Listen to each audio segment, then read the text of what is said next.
the last area that they actually removed the soot only from this side. So it was like a line right up the center of the altars. And that's because this side of the temple behind me is the temple of the night cycle, and this side is the temple of the day cycle. And on either side, you have 12 columns representing the 12 hours of the night and the 12 hours of the day, and many, many more things. So I'm going to take you over to this side first and start the story of the creation of our perception of form.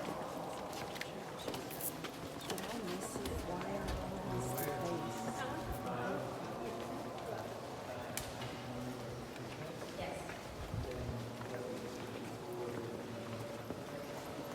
Mortal waters of the moon, none, nothing, and everything. Gnosis itself. It's complete knowing, and then we breathe out into separation. Creation is separation. You've seen cell division, that's creation. So the physical perception of reality is always going to be separation consciousness, and then unity consciousness is coming back to your center. That's the hero's journey. It's the great breath of life. So it all begins here. Let's see if this works. It doesn't go all the way up. Sort of does. There we go. Oh, cool. So I'm going to stand over here to start, because if you take a look at the edges from over here, and then they curve here. See the corner over here where I'm pointing? You see a woman's face and two arms coming down right up in the corner on the ceiling. Yeah. See? All right, that's the head of Nut, the sky at night, basically. I'm going to be talking about a great year cycle, so a much larger cycle, but this also speaks to the day, every day and every year. I'm going to talk about the great year. We only have so much time. Between her hands, I want to point out, in many cases, when you look at the symbolism and iconography, you have to look at the space in between, because there's always something hidden. They understood that there is no empty space. There's something, sometimes the more incredible significant information is in the space in between form. Okay? So what you're looking at here, I lost my red dot. This is hard. Where are you? There we go.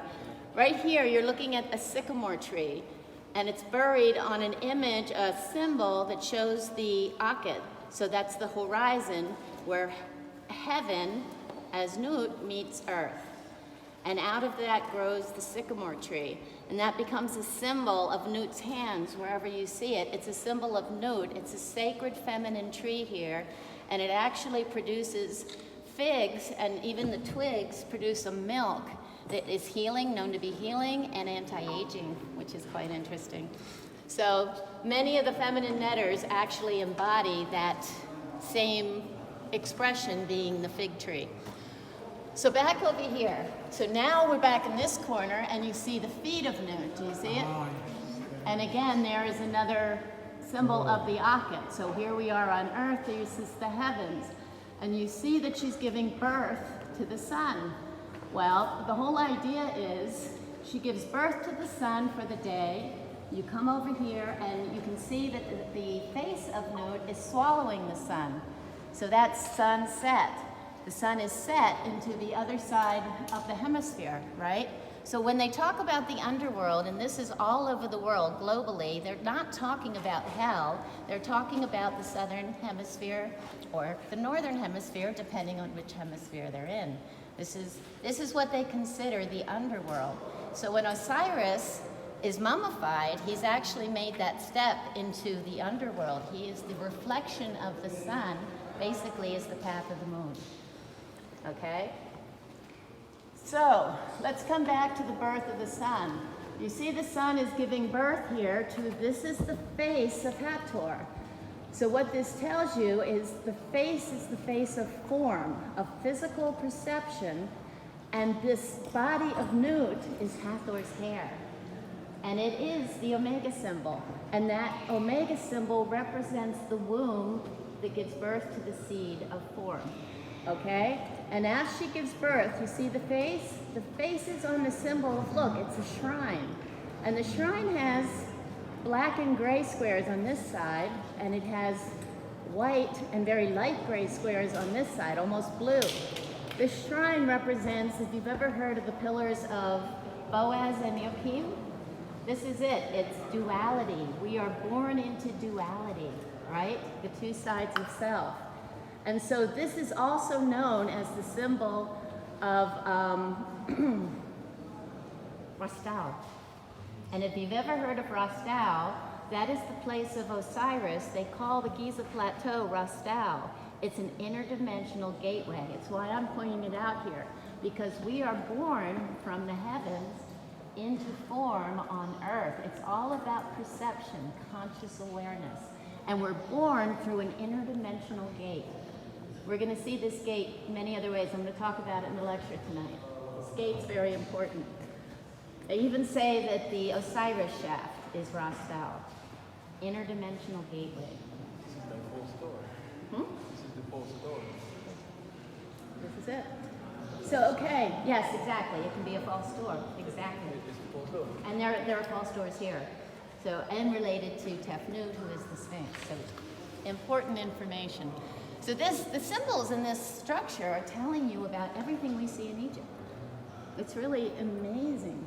So here we have the face of Hathor. That face you will see in every gnome of Egypt, and it changes a little bit because depending on how the angle of the sun hits the earth, our perception of form changes. So that face in like Nubia, when we go to Aswan, you'll see it at one of the temples, is elongated. People say, oh, it's a Rama, you know? But what we're looking at is the expression changes depending on the angle of the sun hitting the earth, okay? So the face of form, okay, is born here. What you see, where's my little red dot? See this wonderful little bark, which is like a ship, cosmic ship, and it has a lotus on it. And you see the serpent coming out? That serpent is the life force being placed into form. And over here, this is really, really interesting, guys, because it's the only indented thing on the ceiling. It's the Kepler beetle, the scarab that I gave you all on the first night. Remember I said it's a symbol of transformation? This is where he begins his journey across the Milky Way, right? And what's funny is we've discovered just recently in the 1990s that scarab beetles have magnetics in their body, and they actually, what they do is they have to roll, like they place their eggs in a dung ball and they roll it up a hill, and they have to do it in a straight alignment because there's lots of other dung beetles ready to steal their dung ball, right? Their kids. And so they do it by a sort of electromagnetic connection to the Milky Way. And they discovered this in the 1990s, and the Egyptians, the ancient Egyptians, used that as a symbol of the sun crossing the Milky Way. So fascinating. They did know what they were doing. So, okay, we'll continue our journey. Here, as I said, this is the seed of consciousness being placed in form with the life force, being placed in form into duality. Next step, and here I'm going to turn around. Sorry, just makes it easier for me. So, this all happens in the age of Cancer, okay? So this scarab is actually what we would say the crab of Cancer is. They use the scarab to represent Cancer. So this Cancer, and I say the age of Cancer, was the beginning of our perception of time and space. The Dendara zodiac upstairs starts in the age of Cancer because that's the moment we start describing time and space. Before that, there was no need for a calendar because time was always in the now during that moment in the breath.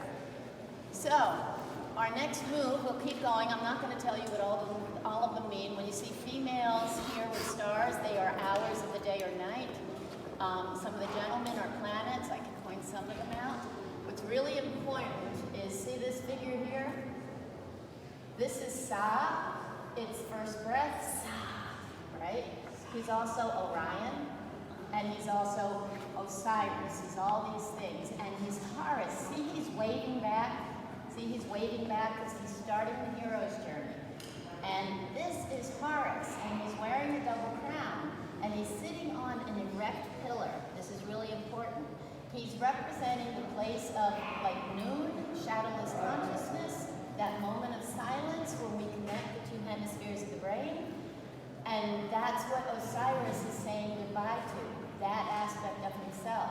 He is at his highest state of consciousness, falling into form. And behind Hathors is the symbol of the cosmic cow here. It's Sothis, who was Isis, who was Sirius. Okay, so you're looking at, he's waving goodbye, because before Horace sits on this erect pillar, we were in a matriarchal perception of time. That was the day cycle that I'll show you on the other side of the temple. We are now moving into a night cycle of the hero's journey. So after we see, find my red dot.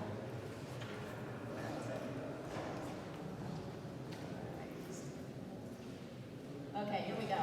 See these two images? This is Shu. Shu represents air, and Shu represents the wind, and he represents the solar wind, every aspect of the wind, air, and here we have Tefnut. And again, Hakim said the Sphinx was Tefnut, the spit of Nut, first breath, again having to do with the life force. Ka-Fre, the pyramid, is the Ka of Ra, it's the life force of the sun, and that's what Tefnut represents. And so if you notice, I lost my finger again, but anyway, you see their hands are barely touching, and it's sort of like the negative and the positive charge touching on the bottom of a sine wave cycle. So if you understand the sine wave or sin wave, right, is the knowledge of good and evil. It's actually your day cycle and your night cycle. And again, as you move through these cycles, when you hit a peak or a nadir, there's a moment of silence. And that moment happens at noon, and at midnight, we see the sun, or the reflected light of the sun and the moon, pause for a breath before it starts again. And then, where was it? Oh, yes. So we'll move from Gemini, and we'll go these 3 hours of the night, and here you see another image of a god, and this is Taurus. And look how black, look how big and black it is. This is when we literally fall into form. So from Cancer until Taurus, processing into Taurus, we have the ability to kind of shapeshift. We still have a connection to nature and all that is. We still feel, and we can feel currents. These are the Shemsu Hor, by the way. These are the followers of Horace. These are known to be like demigods. We were all gods and then demigods. And then we fall into form here in the age of Taurus. And you'll notice one of his legs is up, and I'm going to tell you why when we go to the other side of the temple. It's really important. So then we keep going. See this double-headed figure? That is Venus, and one head represents her as a morning star, and one head represents her as the evening star. That's why it's looking both directions. And you see one has the crown of Lower Egypt, one has the crown of Upper Egypt. This is an important thing. It's separation. And then we keep going, and you see the image for Aries. Okay? And then we keep going.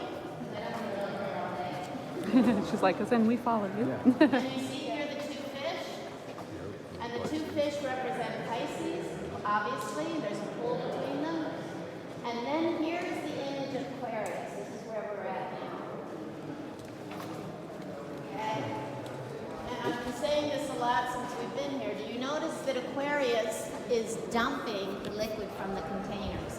So when we fall into form, it's spirit falling into a container, a body. Right? This is our skin, but our truth is inside. In a way, it's like Set being placed in form. They say Set is the evil god, but no, he's the god of the night cycle in a way. When he's placed in form, he's the sword or the spirit in the stone, right? Spirit and spirit, there's so much that's hidden in the language. So who pulls the sword from the stone? Off Hor. He's Horace. He's innocent enough, he's transmuted his polarity, he pulls the spirit back out of the stone. This is an image of that, it's the age of Aquarius. This is a netter called Hapi, and we're going to see Hapi at the temple of Isis and Philae, and he's pouring the two waters, the energy out, and the two waters represent the waters of the Milky Way and the waters of the Nile. So as above, so below, right? And that's the beginning of the new cycle. So most people would think, if we're going to continue my story, that we're going to go around the temple this way and go to the other corner. But it doesn't work that way. Nothing is truly linear. We don't go like this. We spiral, right? So the next part of the story, we have to take a diagonal across the temple. That way. And I'll show you why.